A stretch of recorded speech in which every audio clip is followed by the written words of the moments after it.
I'm here with Stacey, who's an amazing member of our Pro Wholesaler VIP program. She's based in the San Francisco Bay Area, which is arguably one of the most competitive and most expensive real estate markets, not only in the country, but in the world. And she's had some amazing success. I've had the pleasure of working with her these past few months. And so I'm just really excited to have you here today, Stacey, to chat about your journey as a real estate investor. How you doing, Stacey? Thanks. I'm doing great. It's good to talk to you. And as mentioned before, it's so good to actually meet your person here on the, because you're a voice, you're like a disembodied voice or an email, right? So it's Yeah. awesome to see you. Yeah. Good. Yeah, absolutely. Yeah. On our calls, it's mainly, we're chatting and doing screen shares. And so we don't really have that face to face. So yeah, it's definitely a pleasure seeing your face as well. Thanks. And so, yeah, thanks again for being here. Definitely really excited to dive into your story. To start, maybe if you want to share kind of what you're doing before joining us in the Pro Wholesaler program, any prior real estate or business experience that you might have had before joining us.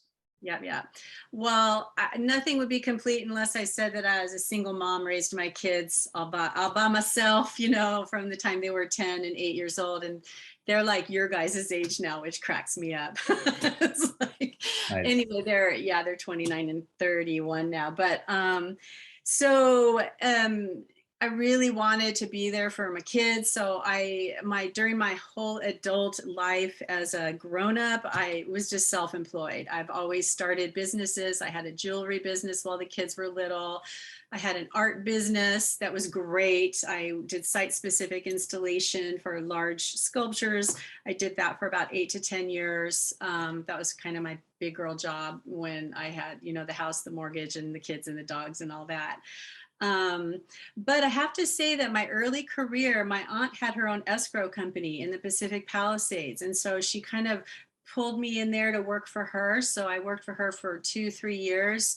And all those numbers were like frying my brain, but you get really good at it. And from her space, I went and worked for a real estate developer in Southern California for about 2.5 years. So I spent my early career doing that. And I got really familiar with frame walkthroughs and blueprints and, the marketing. And eventually I was doing more of the property management, the model home renovations and maintenance and all of that, and then got married. So anyway, but it was very more traditional kind of situation where I was just really driven to be home with the kids and I had the luxury to do so. Everything I've done I've just kind of kept reapplying my skills, like let's reapply my skills. Mm-hmm. So the thing I was doing immediately before this, and it's a really labor of love. I'm very passionate about it, but I work in the natural product industry.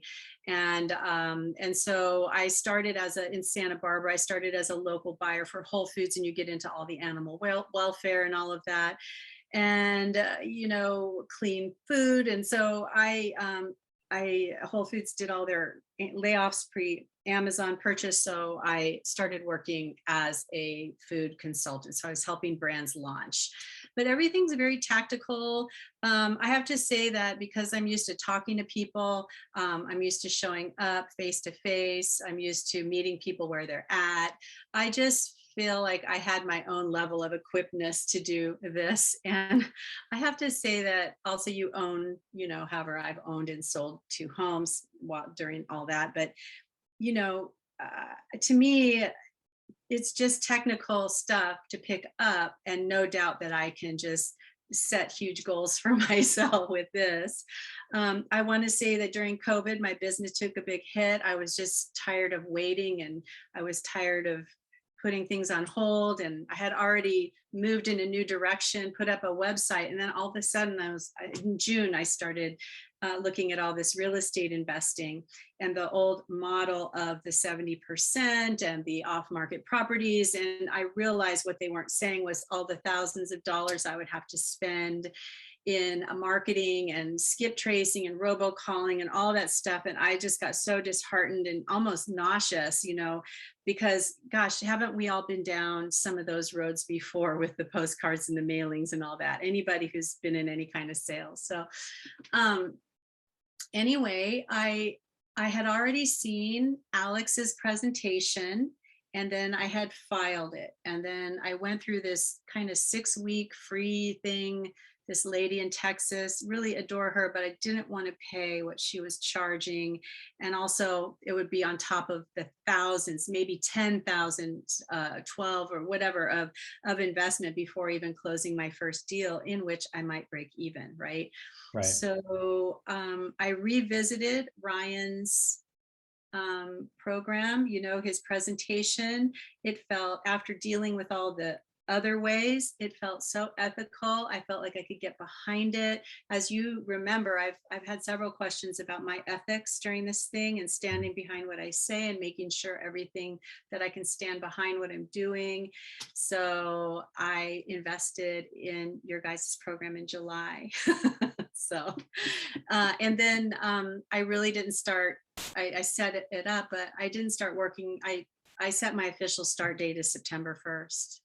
And then, so by the end of October, I had this first deal in backup, and that happened super fast. But as you know, I was on the ask, trying to be encouraging, but also, hey, can you help me? And what do I do about this and all that? So just was very engaged in the school platform and tracking your answers to everybody else too, because we're all going through the same thing. Yeah. And that's what I really love and respect about you, Stacey. I mean, you clearly have a very self-starter personality, having, like you shared, being a single mom, having different roles throughout your career, really making the shifts as the world shifts as well. And from going, like you mentioned, as a Whole Foods buyer to then, being that consultant. And so that's that shift that, a lot of people don't make, because it does require that, self-motivation and really just, drawing on within yourself. And so it makes a lot of sense now, because I've always seen you as very communicative and someone who has the audacity to reach out for help, and is someone who really can connect the dots. And so definitely your experience speaks to that as well. And so yeah, really appreciate you sharing that. Yeah, and thanks. yeah. And as you mentioned, you were able to, you set your start date as September 1st. I've definitely, enjoyed all your questions, and you've really been able to leverage the program, the way anyone really should, to get the most out of it. And I think that it shows with your recent success. So maybe if you would want to share kind of how the experience has been, after joining, and, maybe your expectations versus reality when you're in the program, and, some of the support and resources that you've been able to leverage to ultimately land that first deal. Great. Well, if I don't answer any of those multiple questions, please redirect me, because I feel very opinionated and about the whole thing in a good way. After having listened to other people's presentations, and there was another group that I also really respected, there seems to be there's kind of a vibe, like a community vibe, that I need to resonate with the community as well, right? So my experience with the program was that I have mad respect for all the years that Alex and you, Ryan, have put into this. And I just really took the time to consume the videos, to take massive notes, to revisit the videos, to see how I could apply it to myself.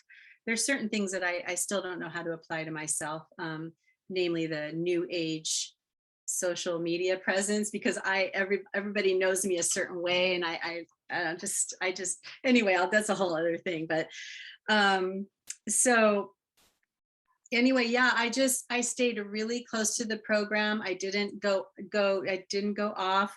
Also, Alex was very clear about making sure that you're asking questions, that aren't already addressed. And so I really wanted to go through the majority of the program before getting confused or frustrated or whatever it was, because you're taking in so much information, right?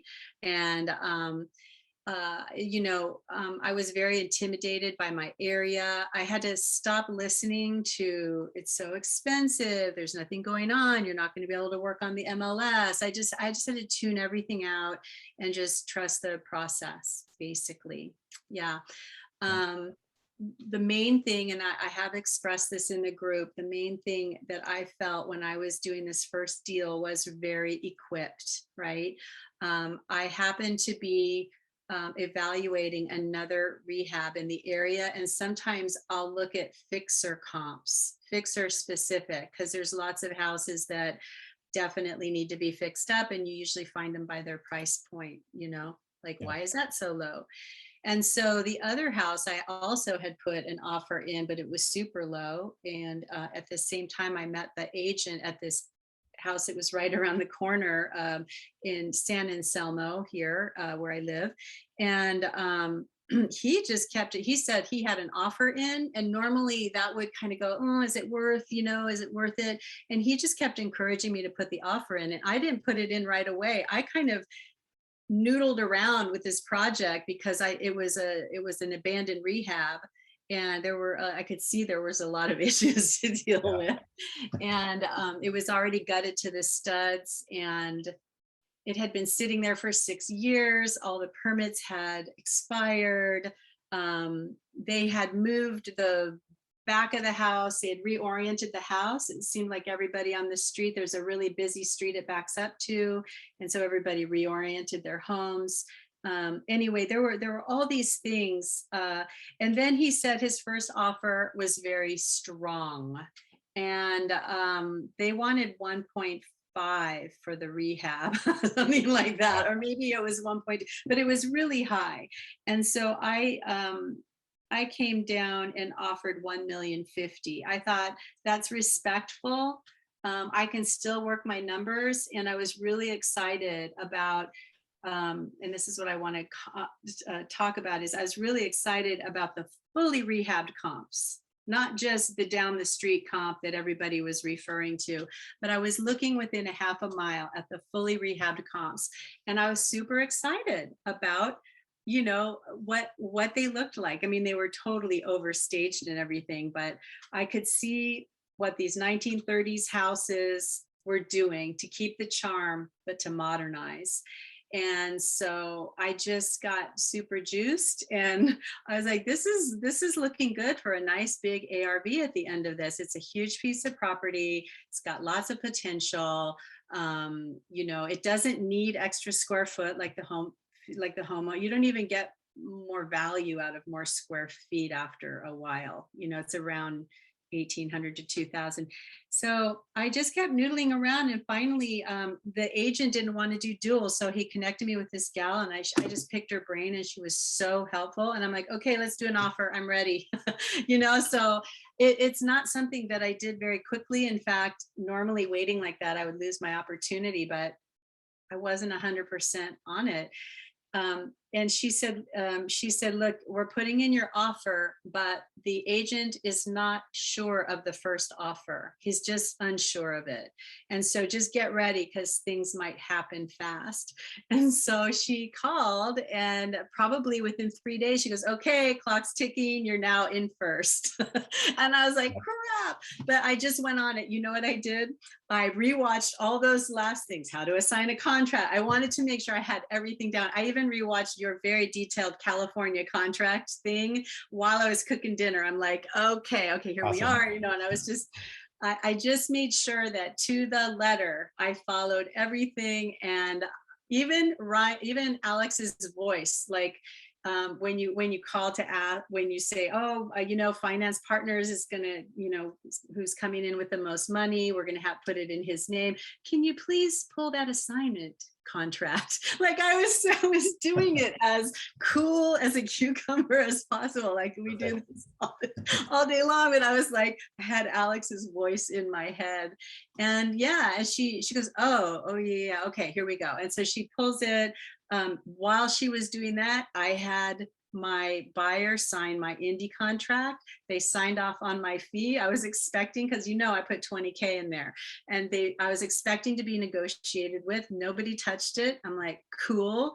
I also did that 25% upfront thing to protect myself should they kind of back out, and they did that. And then I negotiated him to take care of it outside of escrow. But after the fact, I realized, I might have felt more comfortable if I put the Indy contract into escrow, because the officer will pay it per the contract. And then you don't have to even think about whether, they're going to head to the bank and wire those fees, Right. But they worked with me outside, but I knew that they were legit because they wanted everything in escrow, he took it over. The cash buyers took it over, and everything just worked like clockwork.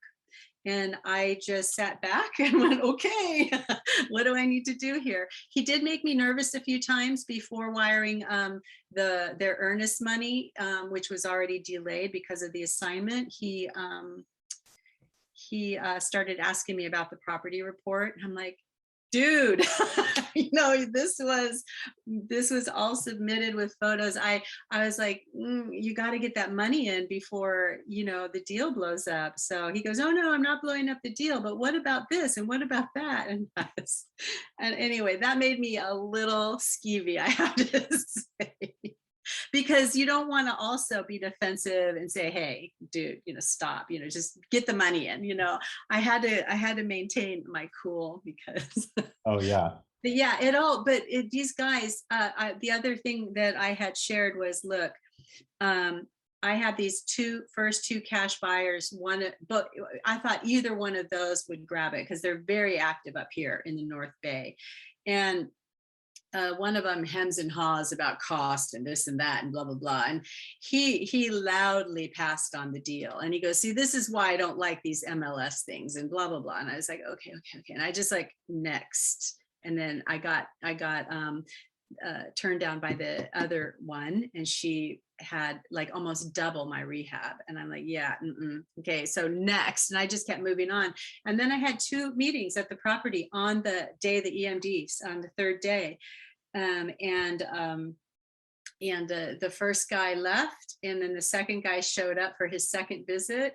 And I'm just saying, the first guys knew that somebody else was looking at it. They called me less than 5 minutes later and asked me for the wire transfer. So it was very fast. Like my adrenaline was on overdrive because I was like, gotta go home, gotta get so anyway, I hope that wasn't too long-winded, but it was super trippy the way it all fell into place, and I was rewatching all the videos at the very end just to make sure I was saying the right things and doing the right things. And anyway, all that. So I can't even tell you how like confident I felt because of just, following the program, it's the framework, it works, do that. But, and then, the one thing I have to admit is that I don't put in an offer a day. I can't even get there. I do have a backup of usually about 6 to 12 properties to evaluate every day, but I can't get to them all because there's just so many factors involved in these. There's no apples to apples comps. There is some level of speculation. Anyway, it's just that part of the program. I would hope to aspire to maybe do 4 offers a week based on the conditions that I'm working in here. So, but I still want to reach my goals. And so I will have to book it, I'll have to book it and see how long it takes me to get my next deal down. So Yeah, I hope that happens. Yeah, absolutely. Yeah, no, I really appreciate that. And there's so much to unpack there. There's obviously this deal was in the San Francisco Bay Area. It's somewhere where people will have those negative comments. Oh, you can't get a deal there. There's no deals to be had. MLS doesn't have any deals. So, that's one thing that you're able to overcome being in the market you are. This was $1 million deal, over $1 million purchase Yeah. price. Yeah. And you were able to do this deal without having any of your funds in the Correct. transaction. So that's, one of the strategies that really makes this, wholesaling in general very appealing, is that you can do it without, risking your own capital and even having to close on the property as well. And also, you mentioned your offer wasn't the first one to get accepted, so you still put forth an offer. It did go in escrow with another buyer. So someone came in, they offered a lot higher. There was a much stronger offer, as the agent said, but you still put forth the offer, and you were in a backup position. So, and that's one of the things that we recommend. Even if that offer doesn't get accepted, like we do find, on the MLS properties, yes, we are often making not the highest offer. So, using that strategy, you were able to get the deal, you're able to slide in and take control of that contract when that first buyer couldn't perform. So the other deterrent was that the first buyer was a homeowner, and the property, it was another property that wouldn't qualify for a regular loan, right? And then the homeowner, they just realized that they were in over their head. But these when homeowners will often come in and swoop these up because it's their opportunity to get into real estate up here and to do it themselves or whatever. So those are hard to compete with. The program says that as well. So that would have also been a deterrent if I knew it was a homeowner offer, because I assumed they were all investor offers. But yeah, everything, I'm just so glad I listened to my gut. And also I wanted to say about the agent is he knew it was a problem property. And here's another thing. If I did have to back out, he had somebody in backup behind me. Like the next day, he had somebody in backup behind that person. This agent was so savvy. He did not want to leave the homeowner hanging. The thing that gets me though is that the prices went down exponentially, like that just kind of happened, you know what I mean? yeah. It would have been nice to get a better deal, but 15,000 more, whatever, it didn't make really any difference in the budget. You know what I'm saying? Like it didn't really move the percentages anywhere. You couldn't come down too much lower. You could maybe come in at 975, but that's only what, 70. Anyway, it didn't really make much of a difference at that level. So Yeah. And like you said, this whole process, it's part art and it's also part science. So it's a combination of both, appraising a property, which is essentially what we're doing when we're finding the after repair value. That is more, it blends the art and science. It's subjective. We have to look at, the differences in the property, like we were talking about earlier, the unique factors in a particular piece of real estate. But then there's also the mathematical portion of it that, we have to kind of blend it together, the price per square foot, relative comps, the proximity to other comparable sales, days on market, so there's a lot that really goes into it. So, especially when you're in a higher price point, things can swing a little bit more, for better or for worse, but also the profit margin has usually a large enough cushion. So where, that swivel can also kind of be absorbed by the investor. So, it's really cool that you're able to, lock in a price and you didn't take no for an answer. You had your buyers lined up like we prescribe is, you have your vetted relationships, you prime them to expect these kind of deals from you. And so, you already had those conversations in the works beforehand. So it wasn't a surprise. You're not just this, wholesaler on Facebook Marketplace trying to, flip a contract real quick. And so you actually had these relationships in place, which I'm sure helped. And as you can see, so when some buyers will say no, they might have a different rehab cost. They might have different plans with the property. There are other buyers who will take it all day. And you did something so important, is that you created a sense of urgency and you created a sense of scarcity. And those are two of some of the most important things when, you're selling anything, is that, hey, if it's something scarce, there's another buyer looking at the property, the deal might, not be available in an hour. Then, that buyer did not flinch at your $20,000 fee, and they were able to jump right in and, send you their wire instructions. as you Exactly. mentioned. So, way to go. He was completely undaunted by my fee. He's been dealing with wholesalers, I want to say, the average wholesaler. He said that one of the biggest issues that he has is that they don't count their wholesale fee inside the cost, inside the offer. So he said he had some guy come after him saying, now you owe me 100K. And he's like, well, where's that in the deal? I go, no. I've got it all figured in. I've got, it's here's your, anyway, it was interesting. There's kind of a anti-wholesaler vibe, but now they know me. And I have to say that I called, because they've got the main guy who did the deal, and then they've got their contractor guy who's also an agent. The contractor is the one who met me at the property. I called the contractor. I ended up talking to him today because, I wanted to get down how he estimates costs when he's like looking at a property. He spent a lot of time with his flashlight on the foundation, and he's like, well, it's already gutted. So you can see there's dry rot here, but there's none over here. So there's nothing hiding in walls. And he just, anyway, it was cool. But so I was able to get kind of an idea of how he averages, and there wasn't a line item thing like we have, but it just kind of gave me an idea about how to go over costs. And then he said, because this property's in, he goes, by the way, I can't get a hold of the city of San Anselmo for my permits, and I'm like, really? He goes, yeah. He goes, I submitted the application, but they won't return my phone calls. And I'm getting really frustrated. And I don't want to say anything I've heard things about this area, right? So I said, well, if I can come up with anything, I'll help you out.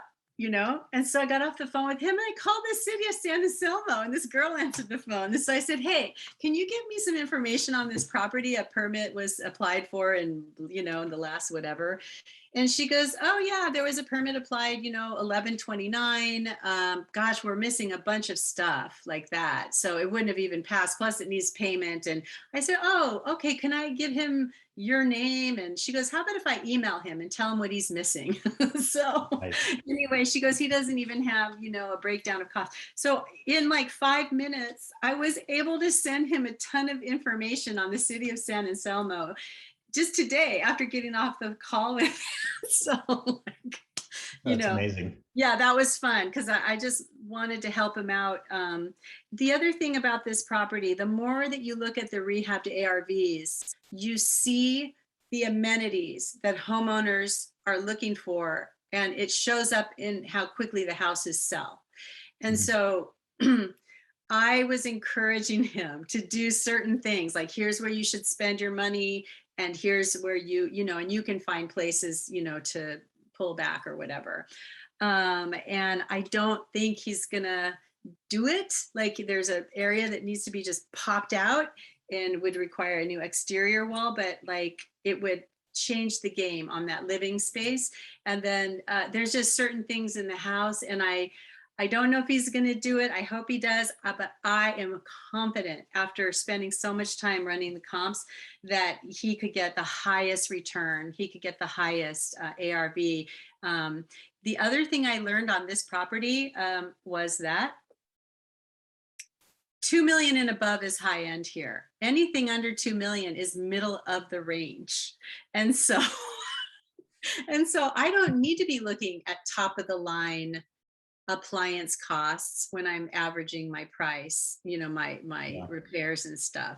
I can look at the middle ranges and see, and then maybe even see certain brands that people expect to see, but not necessarily high end, So I thought that was a really fascinating kind of, even last night on my RIA call, when she said, in Healdsburg, 1.4 million is not expensive at all. It's like not at all. And so it kind of gives you that little perspective shift on how to think and and how to look at what the house, what you actually need to do to the house. So, right. Yeah. So all I can say is how equipped I felt, how confident I felt. I had done all of my legwork. I had cultivated a cash buyer list. I just added a new one last night that I want to call two that I need to call and qualify from my RIA last night. Oh, people were asking me where I got my cash buyers, and I need to say that it's been strongly RIA and the or the meetups. That's mostly what I have up here. And then the ninja thing surprised the heck out of me. I mean, I had two solid guys of maybe a half a dozen that I felt were legit. One guy, I kind of got the vibe that he might have been a wholesaler trying to get information out of me when I was calling. And so I just like let that one go. But I have had, I got two solid, including the ones that bought my San Anselmo house off of the ninja thing. Yeah. Excellent. Yeah. You know, with that trick, you know, we call it the ninja trick. You'll get a lot of options. You get a lot of potential buyers, but then you obviously have to vet them. So you get a higher volume, but the quality isn't always necessarily there. But then with the RIAs, you'll usually get less volume, but higher quality. And you get the face-to-face interaction. You know, you get to shake hands, you know, if you feel comfortable doing that these days. But so, you know, with the ninja trick, you'll get a lot more. So it's cool that you found your buyer, you know, using that strategy. Yeah. The one that bought this house, you know, I had taken note. He had a guy that was intaking, and he said, well, we're in the middle of 9 projects right now. And I said, okay, well, next time you hear from me, you know, just like, I'm going to have a deal for you. So I kind of primed him and said, look, I have a deal for you. And it looks like I'm going into first. And I said, so here's what it looks like. And I said, would you be willing to pass this on, you know, to your, you know, to the founder who decides. And what I heard, like the next day, the owner of the company called me. It's like I got through the gatekeeper, but the next day I got called by the owner.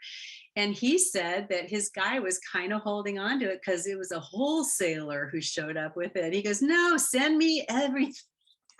And so it was really, I kind of got the personality of what, you know, of what they're dealing with too, because he's got his own team that are scouting for properties as well, you know. So I'm like, well, I just want to be this person that's bringing you great deals. Now, for my next deal, they're kind of maxed out. He's got a dozen properties right now that they own. 5 are in the middle of rehab and 7 are waiting to be. So they're on hold. But I still said, you know, I'm still going to send you the deals because you might be able to pull something out of your hat if it's a good deal and you want it. And he said, yeah, he wouldn't turn down, you know, looking at things. But I hope, I mean, I'm hoping that whatever is in my gut that got me into this first project, the decisions I made, you know, the directions I took with it, the way I thought about it, I'm hoping that adds value and gets me into my next deal. You know, it's just, you know, that hoping that wasn't just an Easter egg, you know, it was perfect timing and all that. But, you know, it seems like it's a start over. I was telling Alex the other day, I just want to get 2 to 3, or at least I have 2 to 3 offers in at the same time where they can be clicking at different times and stuff like that. And I haven't really hit that momentum yet. I actually was called away on family business, or, you know, there's some family stuff going on. So I had to take a couple weeks and deal with that. So I did lose I was on like momentum, you know. So yeah, hey, it happens. And, you know, that's kind of the beauty of real estate. And, you know, being an entrepreneur is a lot of times you can, you know, take that time off when you need to, you know, when things happen, emergencies happen, family matters, you know, you want to take a vacation, things like that. You know, this is the type of business where you can step away for a bit and, you know, you might lose a little bit of momentum, but, you know, it might be worth, you know, if you have other priorities and everyone has things going on in their lives. So, but the cool thing is like, you still have all of that there. You still have the experience, the relationships you built. And so you can just pop back in and, you know, pick up right where you left off. And, you know, speaking of offers, you know, you can certainly, you know, within reach to have, you know, multiple in the works. That's certainly what we prescribe. And, you know, with the right CRM, you know, you can manage all of those and, you know, work those offers through the entire pipeline. Mhm. Just curious, how many offers did it take you, and how many did you submit before landing this first Yeah. deal? Well, it's kind If of you embarrassing recall. because I know people are doing one a day, but I think maybe half a dozen is all, because I had to feel confident even submitting the offers. I feel like, there's a little bit of synchronicity that happens when you're out there. As hard as it is working in my area, I just want to say it is challenging. I just have to keep moving. Having my literal boots on the ground out there is really what gives me the feel for what I'm doing. And so, oh, this one's right around the corner from here. Maybe I'll drive over there. It just kind of, there was a little bit of synchronicity that had to happen, but I had to get everything, have myself in motion. And so it was really just a half a dozen, that I had submitted. One of them is kind of still holding out there. They want too high for the amount of repairs on their home. um and I actually wanted to let them know I was respectfully submitting this offer. I actually put a letter in with it because I knew it was low. They declined it, but I have them, the agent had conveyed, you know if you don't get what you want, just circle back and I'm happy to reevaluate. So I've had a couple of those conversations as well. I'm really hoping between now and June I can get my momentum going where I've got several offers in at the same time. This one's closing, this one's coming up. That's the momentum I want to be in, because I need to support the reason I'm doing this. Initially it was, I'm really intrigued by the buy and hold, the short-term rental. There's there's a website called AirDNA that aggregates all of the Airbnb information. My older son is very interested in also getting into short-term rentals, and so that I'm very close to my kids, having raised them by myself. And so there's kind of a motivation to kind of get something going with the family, you know. And Yeah. anyway, I do love these boutique level short-term rentals where it's not the lowest, but it's not the highest, and where they can really be unique experiences that you're creating. This is where I can bring in all of my creative art, all that kind of experience that I have. So that when people walk through the door of the short-term rental, they're transported to the story of that place. And so I have to figure that out. But the other thing I've noticed is how I know a lot of people have their own ideas, but I just feel like I can kind of see what a house needs. So I'm very anxious to have the capital to get on my own fix and flip. Um, because you can really see and feel what the house wants and what the neighborhood needs. And even as a homeowner, I was very respectful of whatever house I was living in. What does the house need? It doesn't, because there's certain things people do to their homes that have nothing to do with the neighborhood or the home they're living in. Yeah. Anyway, that I just and I can also really get excited about what the buyers in the area are valuing based on what they're throwing down for these homes. So that's why I mentioned artisan numbers on your house. Mhm. For some reason up in Heldsburg, that's a big thing, and I'm like, that's a cool way to express yourself. What else is it's probably happening nationwide, but I noticed a lot in Sonoma is the color pop on the door. Where you've got the gray Yeah. house with the white trim, but you've got an orange door, or you've got a yellow door, or something like that. And that was happening even on some of the higher end homes that I thought it's not just a red door that people used to do. It's like, I saw in Sonoma, I saw this bright orange door with an orange mailbox. I'm like, you go for it. You got your cute little, but there's just certain things, that you kind of take note of in a neighborhood. And I don't know. I'm now, my brain is like, how do I fast track this? Because I know I need to build capital, period, full stop, so.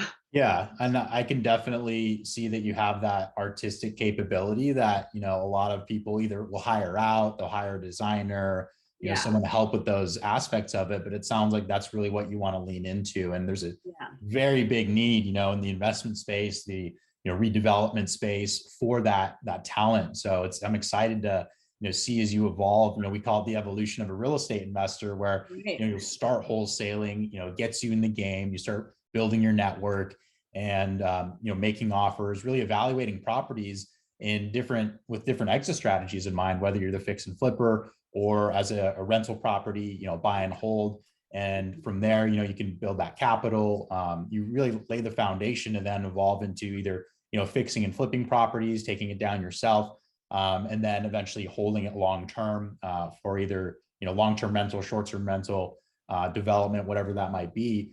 And so, these connections you're building, these buyers that you're working with, they may as well become, private money lenders for you someday, or partners, joint venture partners, to actually, take these down, to rehab them, and, either own them long-term or fix and flip them. So, this is, the foundation you're setting, through the RIAs you're attending, the, the network you're building, these conversations you're having, even with these investors who might not even be, buying the first deal. They're still, they still know that you're out there and making things happen. So, you're building that reputation for yourself, and, you're building that path that will allow you to, spread your wings and, really go in many different directions, really any direction that you want to.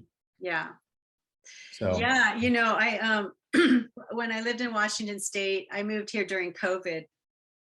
By the way, I have to say that everybody knows me for the food industry. I mean, everybody. And so I had a friend, one of my colleagues, she texted me last night. She goes, "Hey, Stacey, how you doing? I got a connection request saying that you're in real estate now. What's up with?" And I started laughing because I haven't really done any, I haven't really put myself out on the social media. But I did experiment with another Instagram, but it puts me with it puts me with like 3 Instagrams that I'm one. Anyway, I don't know. It's like, I need to hire out any professional marketing Instagram stuff. I love my personal, but I don't love growing it the way you have to do it for business. So, yeah. anyway, it's kind of a like, you're doing what? Okay, cool. It's like because I'm not like telling everybody, but it is interesting. I don't know what to do with my LinkedIn profile right now. I was going to wait till I had 2 or 3 deals under my belt and then just go splash down. This is my new company, because it's just been such an evolution for me, being initially in real estate, then as an art dealer, then in the food industry, as a buyer, consultant, whatever. And so my whole arc it's so unique. I'm not a corporate ladder climber. I don't like waiting around to be hired by corporate people. And I've taken the riskier route. Like, I was talking to one of the people who closed some deals, just to pick her brain. Like, people, they want to know, what are you doing? And she goes, sometimes, during the course of this, I'm like lying on the floor crying, because it hits you every last thing when you're trying so hard and you hit a wall, and, something's got to give. And she goes, so, then you just go get a cup of tea and just chill out. You can't attract anything good that day anyway. And it kind of gave me some perspective, about how to really build this. But I have, my ultimate goal is multiple revenue streams and passive. That's my ultimate. That's what I want with, like, in the next 2 years, I want passive income coming in. So everything that I do, it's like, that's why I want to have a portfolio of short-term rentals. I want those to be managed by a super reputable management firm, whatever that looks like. I have to grow into that, right? And then there's also these cash flowing businesses, that I'm studying. And so everything I'm doing now is to support the dream that I have of investing in cash flowing things. I'm even wondering if there's cash flowing Airbnbs for sale that you could up level, and then you don't have to go through the whole bottoms up kind of experience. But if I could figure out a way to fast track all that, I would. Anyway, it's interesting, kind of like starting over at my age too. My kids are so grown, and I'm of a certain age, and it's just so like fascinating to be starting over yet again. So. Oh yeah. I mean, real estate is a place where many people, of all walks of life come and they can reinvent themselves and, start a new career and, really make something significant of themselves that they can pass down to their kids and leave a legacy, which is, why a lot of people get into the business. Whereas if you're working a job, working in, up the corporate ladder, you might be, putting all your time and effort and energy into working a job, building this other company. And then at the end of several decades, you might not have a lot to show for it. You might have, some retirement savings shoveled away, but it's with real estate, you can really reinvest back into building a portfolio. And through your network, you can acquire more deals and get into bigger projects. And then ultimately, you can make a living, but then you'll have these assets that can actually support an abundant retirement. And so I think that's what a lot of people who get into the space are really looking to do. So that's really great to hear. And leveraging the skills that you're working on now. And I love to hear that you're so studious and you are going above and beyond really even the curriculum that we provide in extending more value to your financial partners than you absolutely have to. You didn't have to make that call to the permitting office and get that information and help streamline that project, but you're the kind of person that goes above and beyond. So I really respect that about you, Stacey. And that was my property management self coming into play. I'm like, come on, let's get this done. No, they can't not answer their phones. Yeah. Mhm. I really thank you for reflecting this back to me, because I work at home. I have dogs around me. And unless I'm out in the field, I'm not seeing people, and it gets pretty soupy in here. So it's really hard to maintain that structured, like, oh, time block, or and like yesterday, I had to set timer on myself when I was running comps, because you could waste so much time, overthinking the comps, and having your guys's voices in my head about when to walk where. There's nothing to comp here. There's no comps. It's all so kind of knowing what to do with the time. But I just had to set the timer, and I'm like, this is all I'm allowing myself to do this, and I'll push into it. And if I have to extend it 20 minutes, I will. But it's really lots of pros and cons about working alone all day, but ultimately it's kind of what's happening. So yeah, and I think a lot of people have experienced that, the whole work from home, and it's new for a lot of people. I've been doing it for quite a long time. Just when you're in business for yourself, you just kind of have to have that schedule. You just have to tell yourself what to do, and be your biggest critic a lot of the times, and just being your own boss. It doesn't work out for a lot of people. So it's cool that you're finding structure and you're finding ways to stay on top of things and manage your time effectively and prioritize. Yeah.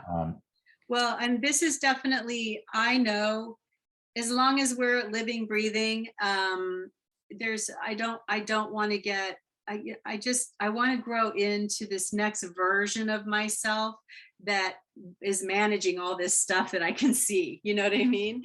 And so, yeah,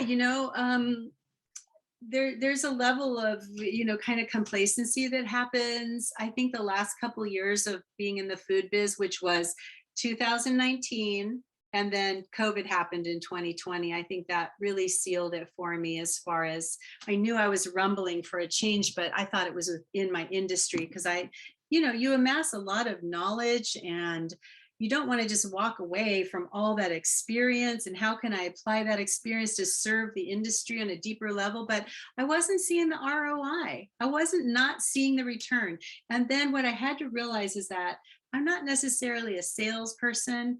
I am a project-driven person. And so you do this, this happens, this is the result. And it helped me really get clear, like, in the food space, I could be working a key account position, which is basically opening up key accounts. And there's a lot of tactical stuff that goes into that.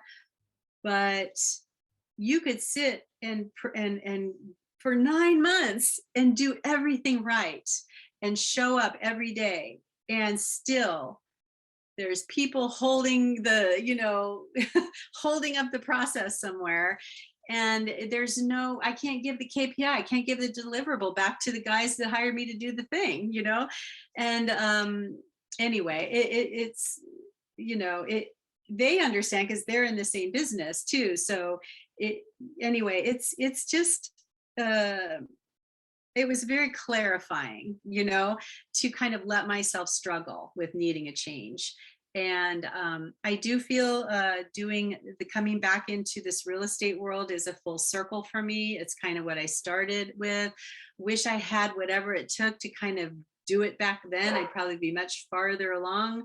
But it is what it is. I went off on some creative directions and raised my kids and all of that stuff. But I'm really, I'm considering whether I should get my license, just because it helps me cut through the stuff. I don't know. It's been recommended, that I do by certain people.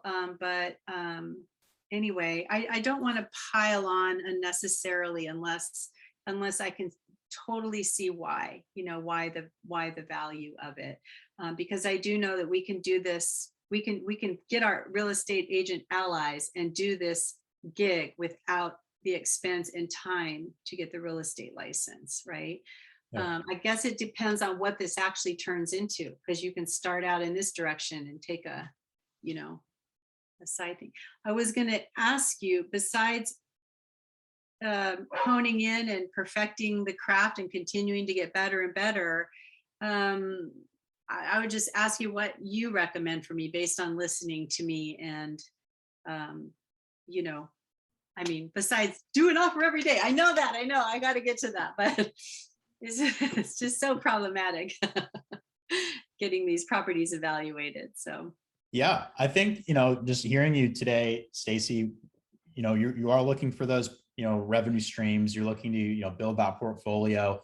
And I think when you're looking at these opportunities, have different, continue to look at different exit strategies. When you said you're looking for an kind of like a turnkey Airbnb opportunity, like they're out there. They're certainly out there. And a lot of times the best deals you're going to get are those distressed properties, because when you look on the market and you see something that's already been rehabbed and they're marketing it as a current Airbnb, that's how they're getting the premium. So, when we're able to, find these opportunities like the ones you're identifying and, finding for your financial partners right now, those are the same opportunities that can be good for you and your Airbnb portfolio. So it's just a matter of, analyzing it a little bit differently, understanding what financing that you have access to, whether it's private money, like we talked about earlier with some of your financial partners, they might want to partner with you, whether it's as an equity partner where you both are actually owners, or as a debt partner where you're just borrowing the money and then paying them, a set interest rate. So there's different ways to structure it, but I'm sure that some of the people you've been talking to, would have similar goals that they would love to own those types of assets. So if you can align the financing part, make sure that you have the space, to either start to manage it, or I think it's important when it comes to holding real estate, like understanding what it takes to manage it. I don't think any of our goals is to be the property manager. Right. It's really to be the owner and the asset manager, where we're managing the managers essentially. So, but I do think it's important to, take some time to understand what it takes to be a good manager so that you can delegate effectively. And just really see what it looks like in terms of, numbers wise, and, start talking to other owners of those types of properties. And then, when you do underwrite a property that looks good, that looks like a good acquisition, then, you'll have all your ducks in a row, and then, you can take it down and, ultimately start, building that portfolio piece by piece. And, that'll, ultimately, build that momentum, and you can snowball off of that first property. Yeah. And at the same time, because the beauty of the MLS offer system is that, we're working the same process, but the exit strategy can be different. You might be wholesaling it to 3 different buyers who have 3 different exit strategies, or you might be acquiring it for yourself and your own portfolio, and you might be willing to pay a different price depending on what you plan on doing with it. It might be worth a lot more to you because you're going to operate it as a short-term rental. So I think just, getting clear on, where you want to take it the next, 6 to 12 months, and, ultimately making sure you have the space or the right team in place to handle those acquisitions once you take them down, will ultimately give you the confidence to, acquire these properties and then, start to operate it. And then you can start working those, artistic design capabilities and really deck it out and, start to build your, reputation in that space as well. So. Yeah. Speaking of that, the thing that's exciting about that is that I was refocusing my knowledge to the hospitality industry, and it's boutique hospitality specifically. And that's a very specific experience. They plop down in a local area, they call from the area, they're giving the guest the experience of, the local area by the amenities they're using, or, the recommendations, or even the atmosphere and all of that. And some of the day trips that they offer, and there's a lot of eco travel going on these days as well. So I was just really inspired by that, and in honor of they're having a labor crisis in that industry, so nobody wants to talk about eco sourcing with me because they're trying to solve their labor issues. And again, I don't want to sit around and wait for that. I'm still available to it, my program's still out there, but I was thinking, well, this would be a way to really get that, that desire, that vision that I have, kind of moving forward, to have my own kind of little hospitality group in short-term rentals, right? So I guess right at this point, it's like, well, there's an inundation of teachers, experts, and all that. It's hard to know who to sit and give my time to, right? As far as how to start prepping for that level. But I mean, I'm still dealing with what everybody's dealing with as far as getting the ARV set, getting the repair costs, where they should be, treating it like, is this a good deal? Would I do this deal, right? Finding the ROI in a deal for a buyer. I think that it will take 6 to 9, well, hopefully let's just say 6 to 9 months, just to get really good at that, and to know how to write up a good deal, and to keep learning peripherally about funding and, just all that's involved. Because I still have to show up with my own cash, some level of cash. To make anything on the back end. Otherwise, you're just paying everybody back and you're walking away from a project, right? So I was wondering if you guys are going to start holding in-person kind of events or meetings where you're inviting people to fly in from wherever and let's meet everybody, or if you will be holding any other kind of higher education models. Because, and I can't think of anything specifically, but I'm like, it would be great if Alex or Ryan gave I would like to hear a talk on this, on this topic, because I know that a lot of people are peeling away pretty early and going towards off market and going towards hedge funds and all of that. And some of that's still a little bit over my head, because even here, the off-market properties, they still have listing agents attached to them.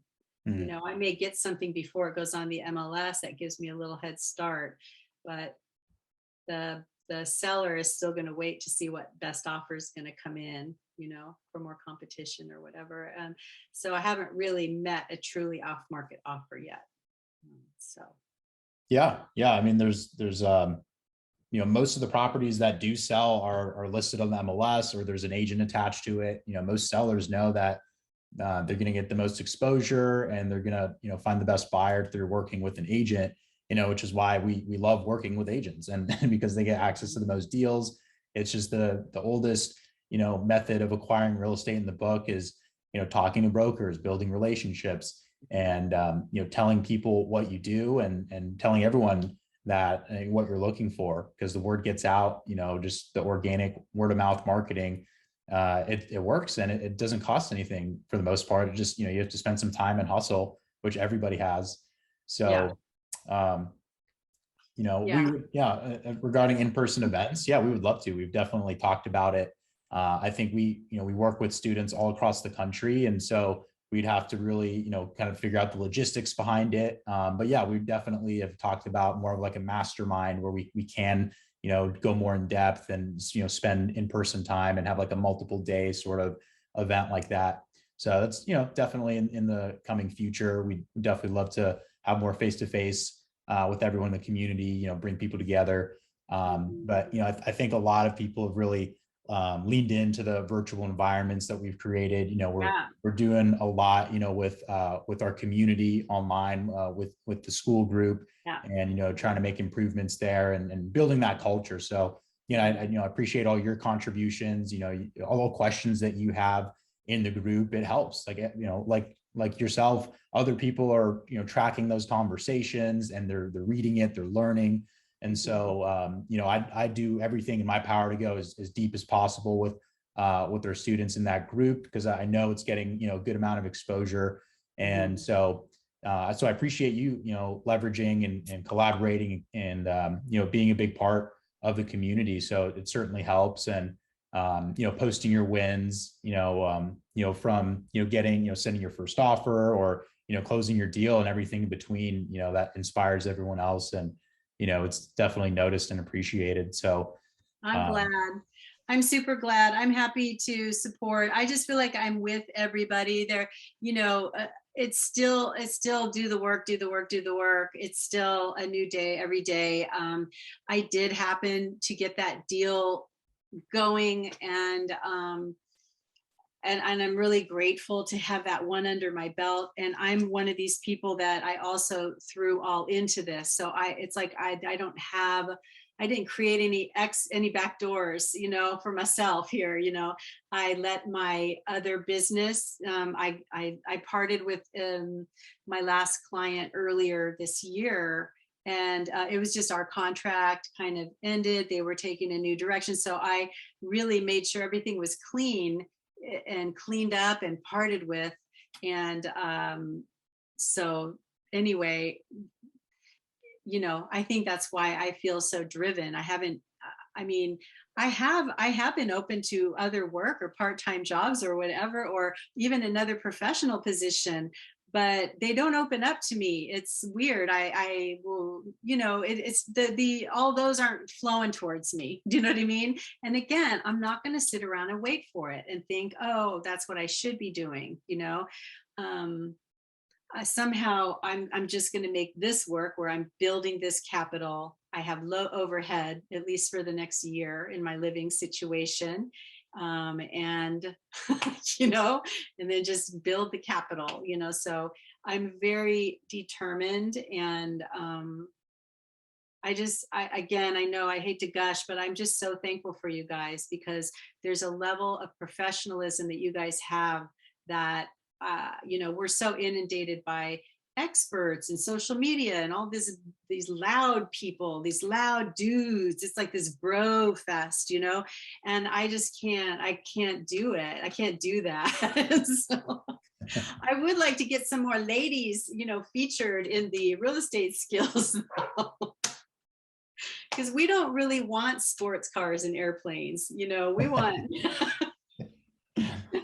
we want other things. So yeah, true. You know what I mean? It's like, Absolutely. Yeah. We have a lot of successful ladies, in the community. It's amazing, so I'm really proud of you all. And it's just such a joy, just to, have quite a bit of diversity, in our community, and to be able to help people, all across the country from different walks of life. And, And Yeah. so, Love it. well, awesome. Well, just to kind of, start to wrap things up here, um, you know, first deal, 20,000, $1 million plus deal. You mentioned kind of what's next for Stacey, looking at short-term rentals, building a portfolio, and, ramping up in the next, several months, until getting to a place where you're, confident in making that next step into, the fixing and flipping and into the buying and holding, as well, getting into business, with your son, working with your family closer. So in terms of, if someone's kind of looking at getting into real estate and, following a similar path as yourself and is, looking at joining us in the Pro Wholesaler program, I mean, do you have any words of wisdom and any words of advice, having, crossed that big milestone of closing your first deal and, coming this far? What would you sort of say to someone who's looking at making that journey? I would say, and I just need to find the right words. So what's coming to mind is just commit to the process is so important. There's going to be a lot of negative stuff that comes up even in our own minds. There's just got to be like this thing to keep you going. I was bummed when you said that a lot of people don't even get to their first deal. I was wondering what the attrition rate was, but I'm just saying, it has to happen. It just have that mindset that this will happen. It has to happen. I know a lot of that is really cheerleading the self, but the other thing really is just trusting the program. Like, trust Alex's years of experience, trust all of the input that you've added, the value you've added. I don't know how long you guys have been working together, but you're very simpatico as far as how you show up. And I would just say, don't give yourself an exit strategy. I don't know.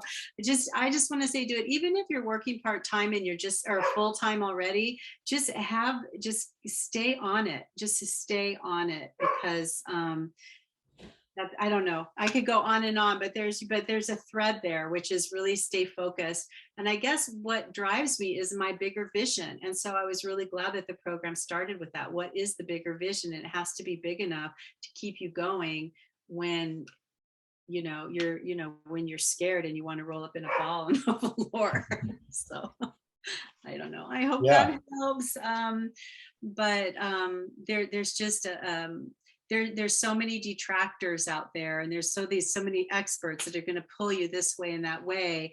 And I'm just going through the tunnel of the program right now, and that's all that I'm focused on. And so otherwise it's like shiny objects everywhere. So I guess trust the expertise that's built into the real estate skills. I hate to sound like a commercial, but you guys have so impressed me, and it takes a lot. I've been doing online stuff for a long time. So, Yeah, no, we appreciate it, Stacey. And, a couple of things you mentioned, go all in. If you have a lack of commitment, or if you're not ready to really fully commit to something, then, real estate investing, this program is probably not going to work out, because, people make excuses, and it's natural. It's our tendency to, go the easy route, right. To go the path of least resistance, and to, not to lean into something, even though it can be an, enormous opportunity.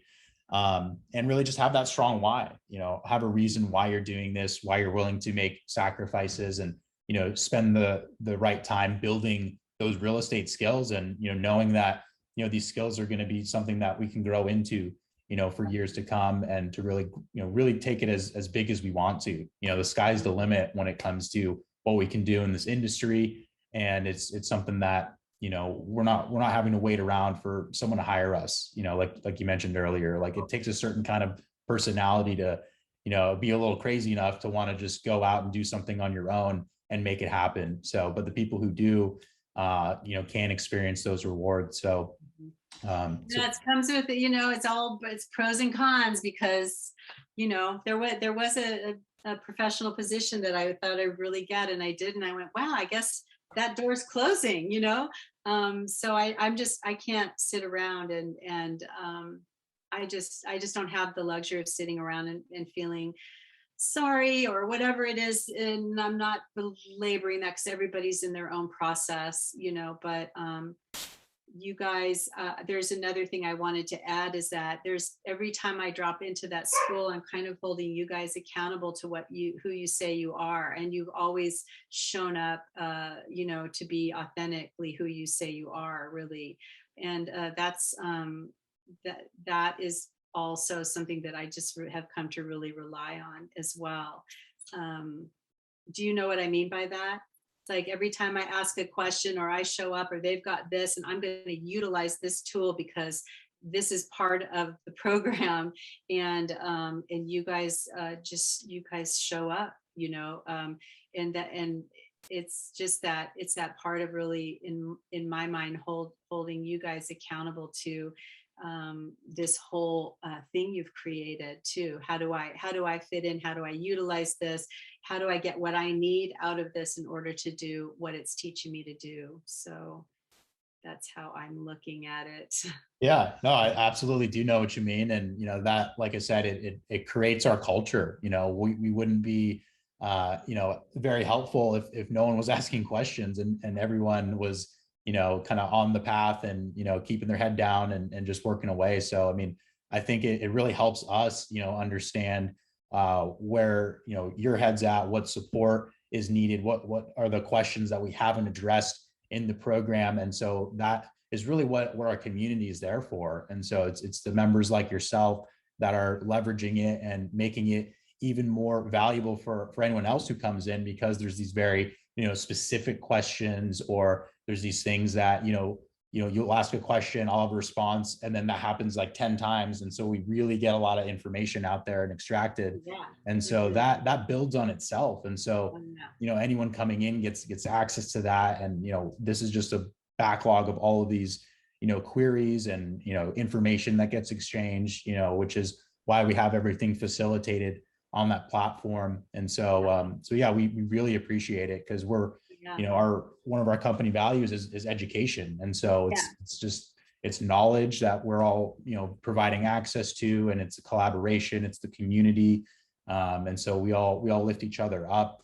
There's more deals out there than, we can all individually handle. So it's really that teamwork environment that we're continuously working on to create. So yeah, it's good vibes all around. I dig it. I'm so impressed, and I am personally very impressed, and it's very energizing. And I always feel like I have a team here that supports me.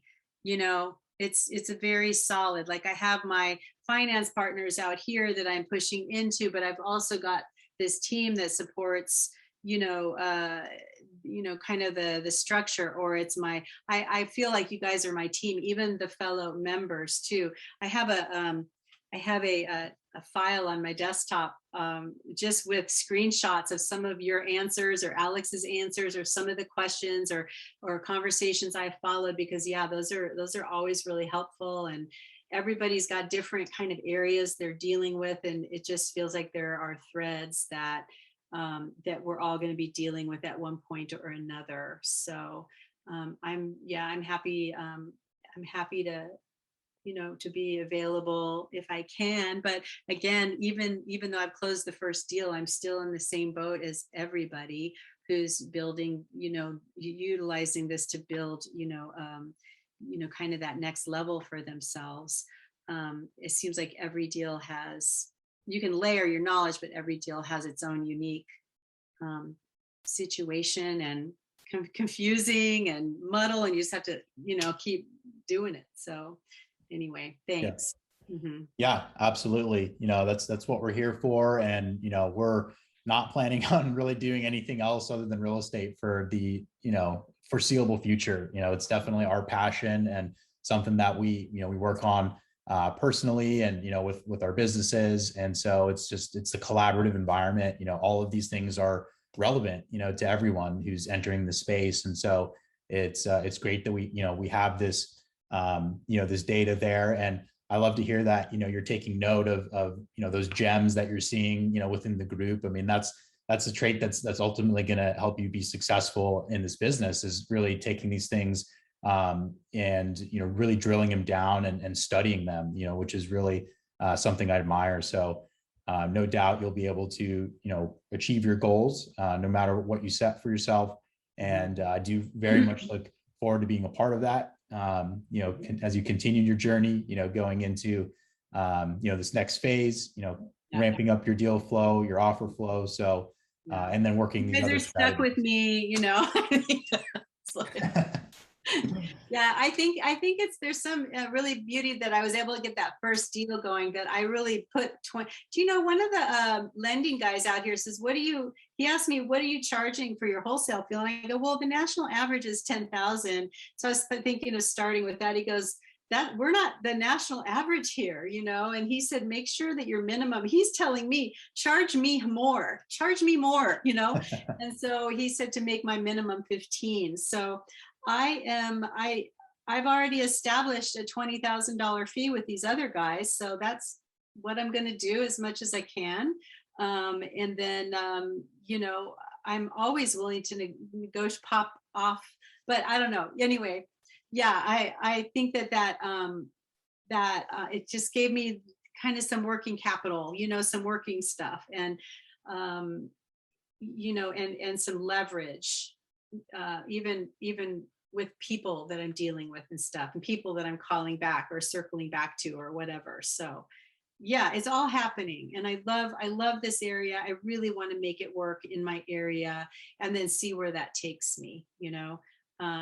And I'm really, even though I live in Marin County, I'd probably like to have my first Airbnb in this little town called Larkspur, which it's got access to the ferry into the city. But there's lots of cutie little properties in there, townhouses and stuff.